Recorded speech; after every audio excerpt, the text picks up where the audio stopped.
Here is another possibly Anunannki that's found in Kurdistan. This is an old video again, the shot with a camcorder. Now this one I would call fake because I think, just looking at it, I don't think that's real.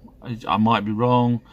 Just the way everything's sort of waxy, shall we say. Certainly doesn't, the face doesn't give me the appearance. I mean, I might be wrong. The fact that the beard's sort of cut dead straight there. I don't know, I've worked with props actually in the past, in previous life, for movies.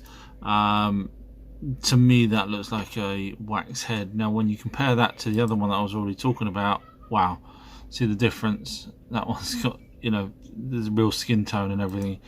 So I just thought I'd show that. What we're saying really is the Anunannki came here about 450,000 years ago, but 300,000 years ago is when they created man. Now if you look here, this is from the Express, saying that archaeologists are blown away that the Neanderthals 50,000 years ago, bear in mind I just said 300,000 years ago, they're shocked at some of the tools that the Neanderthals, which we know probably wasn't Neanderthals, it was probably the Anunnakis tools, or the tools that they allowed humans that they created to produce these tools. So where the archaeologists are shocked that 50,000 years ago we shouldn't be making them sort of tools, if you go to the idea that the Anunnaki were here and they taught people, which we believe they did, then that 50,000 years makes complete sense, but not Neanderthals, probably Homo sapiens. This is a private interview with Zacharia Sitchin. I'm just going to play you a bit because sometimes it's easier for someone else who knows more than me to explain what's going on, and then I'll just have a brief chat after. And then he said there was a period, according to Manetto, of almost 3,600 years of demigods, which meant offspring of the Anunnaki, like the sons of gods in the Bible says married the daughters of men and had children by them, yes. And these would be called demigods. Right. And then only began the human civilization with the pharaohs around 3,100 BC.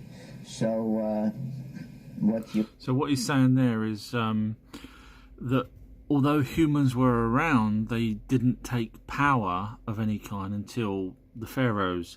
So prior to that, they were still the slaves to the demigods, and then still the slaves to the gods before that, which were the Anunnaki, or Elohim, as he actually refers to in this particular video as well. So if you want to see it, it's called Jordan Maxwell Private Interview with Zacharia Sitchin.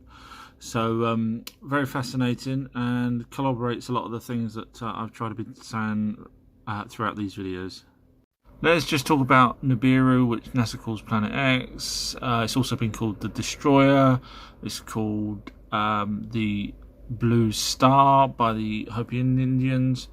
And it's got different names, but basically it's Planet X or Nibiru. Now, Zacharia Sitchin actually called it the 12th planet, and he wrote a book called the 12th planet. So if you're interested, get the book. Now, here is apparently a pirate video of NASA's, someone leaked it to the internet, of their projections for what happens to Nibiru. So I don't know if you can see here, that says Nibiru. Now whether or not this is from NASA, I don't know, whether someone else done it, but the idea is it shows you here that it slingshots back and obviously passes the sun and Earth. So that's where it's supposed to cause the most damage, and then it goes off back around.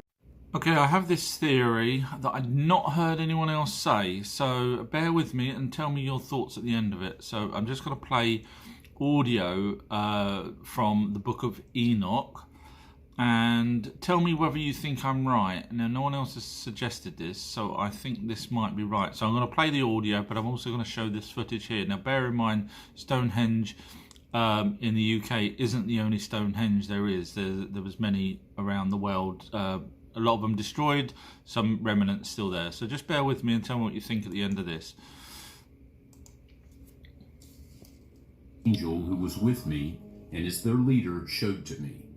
And he showed me all the regulations exactly as they are for each year of the world and forever, until the new creation shall be made, which will last forever. And this is the first law of the lights.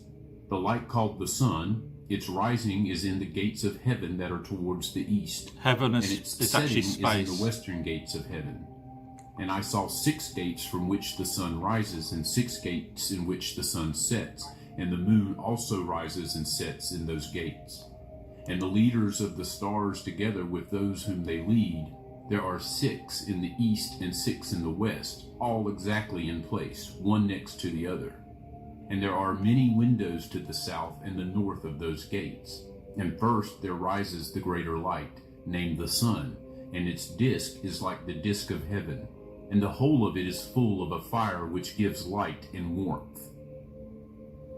The wind blows the chariots on which it ascends, and the sun goes down in the sky and returns through the north in order to reach the east, and is led so that it comes to the appropriate gate and shines in the sky. In this way it rises in the first month, in the large gate, namely, it rises through the fourth of those 6 gates that are towards the east.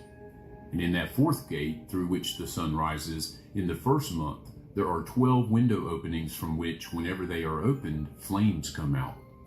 When the sun rises in heaven, it goes out through that 4th gate for 30 days, and exactly in the 4th gate, in the west of heaven, it goes down.